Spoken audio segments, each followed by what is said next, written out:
예, 오늘 예지2 첫 번째 도착한 역은 뱃고동역인데 요창희 본부장님 모셨습니다. 어서 오십시오. 안녕하십니까. 역 이름이 상당히 생동감 있지 않습니까? 뱃고동?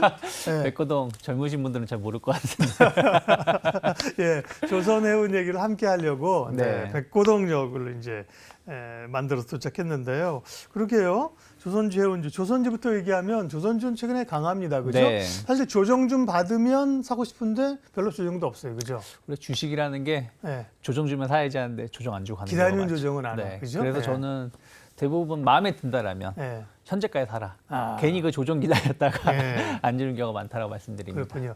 조선주 강세 배경부터 좀 설명을 해주시죠. 뭐 요즘에 조선 관련해서 워낙에 다들 많이 말씀하시니까 뭐 비슷한 이유라 생각하고 있어요. 일단은 그 지속적으로 수주 모멘텀이죠.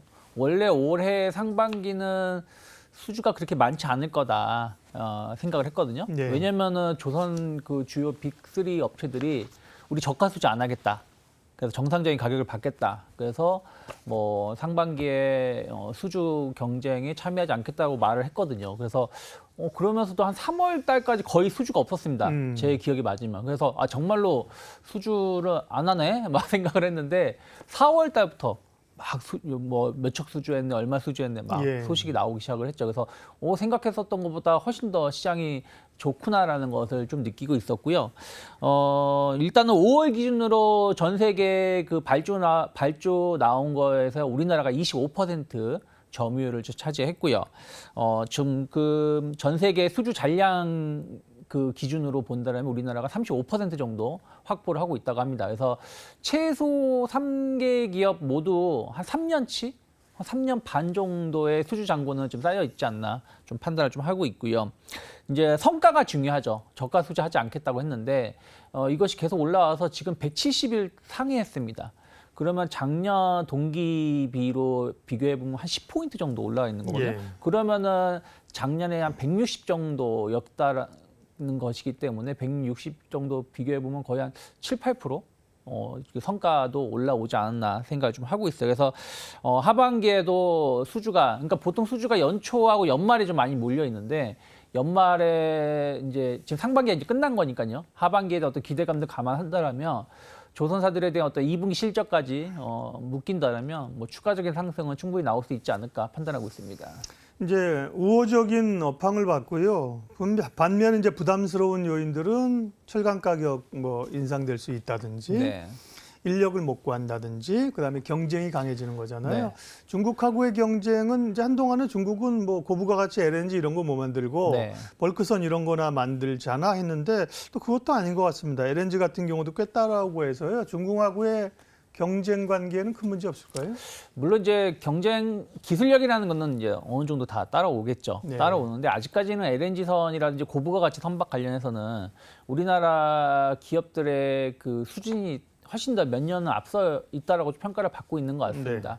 그리고 이제 지금 중국에서 LNG선 수주 이런 부분들은 이제 우리나라 같은 경우는 뭐 이게 뭐 저도 뭐 직접 거기 공장을 가보지 않았기 때문에 잘 모르지만 뉴스라든지 또 현장 얘기를 들어보면 그 이미 꽉 찼다고 하잖아요. 도크가. 그거요. 예. 예전 같으면 뭐 한 2007년, 8년 그 조선 호황일 때는 그때랑 지금과 다른 점은 그때는 앞으로 또 추가 수주가 이루어지겠지 하면서 해외 기업 조선사를 인수하거나 네. 아니면 도크를 막 늘려나갔었다는 것이죠. 그런데 그에 반면에 수주가 뚝 끊기다 보니까 이게 이제 운영하는 게 적자가 되고 막 했었던 것인데 지금은 도크를 막 늘리고 있진 않거든요. 그러니까 우리나라 기업이 추가로 수주를 하지 못하다 보니까 약간 울며 겨자 먹기 식으로 중국으로 수주가 들어가는 것들이 좀 있고 또 중국 같은 경우는 아직까지도 우리나라도 좀 예전에는 그랬었습니다만은 중국 정부가 수주를 내는 것도 많아요.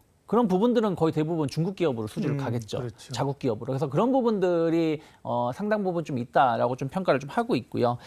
말씀하신 것처럼 철강 가격은 아직까지는 그렇게 뭐 높게 나오진 않는데 항상 말을 하는 게 이제 인력 부족이라고 합니다. 인력이 좀 부족한 부분들에 대해서 어떻게 좀 대처를 하고 있는지 이런 부분들은 지켜봐야 되는데 이것 자체가 그렇다고 해서 뭐 실적을 깎아내리거나 하진 않는다 생각을 좀 하고 있습니다. 네. 조선주는 상승이 이해가 됩니다. 아까처럼 뭐 좀 조정이 오면서 하려고 했는데 조정을 잘 안 주고 가는 상황인데 네. 해운주가 강한 거는 사실은 조선은 신조선가가 높은데 해운은 운임지수가 그렇게 드라마틱하게 아직 반등했다고 안 여겨지거든요. 네. 심리적으로도. 그럼에도 불구하고 오늘도 해운주 올랐는데 해운주가 강한 이유는 어디 있습니까?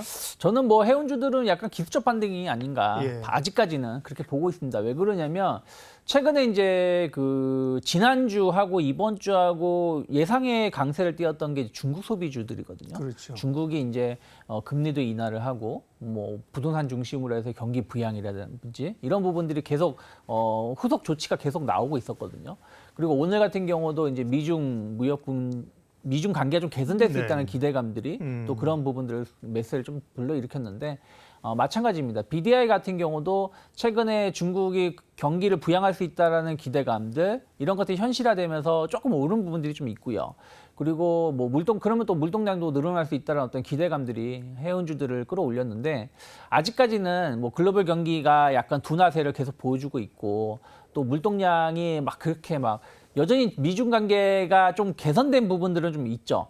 개선될 수 있다는 그러니까 개선됐다라기보다는 개선될 수 있다는 기대감은 오늘 좀 만들어진 게 있는데 이게 개선된 건 아니에요. 그러니까 약간 물동량이 좀 증가할 수도 있겠죠. 예. 미중 관계가 개선되면. 그런 부분들이 해운주들에 대해서 주가를 좀 먼저 끌어올렸다라고 보고 있습니다. 하지만 말씀드린 것처럼 아직 개선된 것도 아니고 또 물동량이 늘어난지 여부 좀 봐야 된다 생각을 좀 하고 있습니다. 그래서 오늘은 약간 미중 그 정상회담이라든지 혹은 중국 경기 부양 이런 부분들이 좀 영향을 미쳤는데 좀 많은 기업들이 고점 대비해서 한 상승폭을 한 절반 가까이 줄여 나가면서 마감을 했기 때문에 매치 흐름을 좀 더 봐야 되지 않을까 생각하고 있습니다. 예전에 코로나 때 그 HMM이 뭐 미친 듯이 올라갈 때가 있습니다. 그렇죠. 힘슬라라고 했죠. 흠슬라라고 할 때 있죠. 예. 네. 그때는 이제 워낙 공급망 이슈가 있으면서 운임이 급등했잖아요. 네. 해운주는 사실 보여드린 그 운임 지수가 돌아서는 걸 보고사도 네. 그렇죠. 예, 그렇죠. 늦지 않을 것 같고요. 그럼 조선주, 해운주 얘기했는데 결국은 그러면 해운주보다는 조선주 쪽이 조금 더 투자의 방점이 있을 걸로 여겨지는데요. 결국엔 수주가 수주가 그러니까요. 늘어나고 실적도 늘어나니까요. 네. 그러면 이제 관심주 좀 알려주시죠.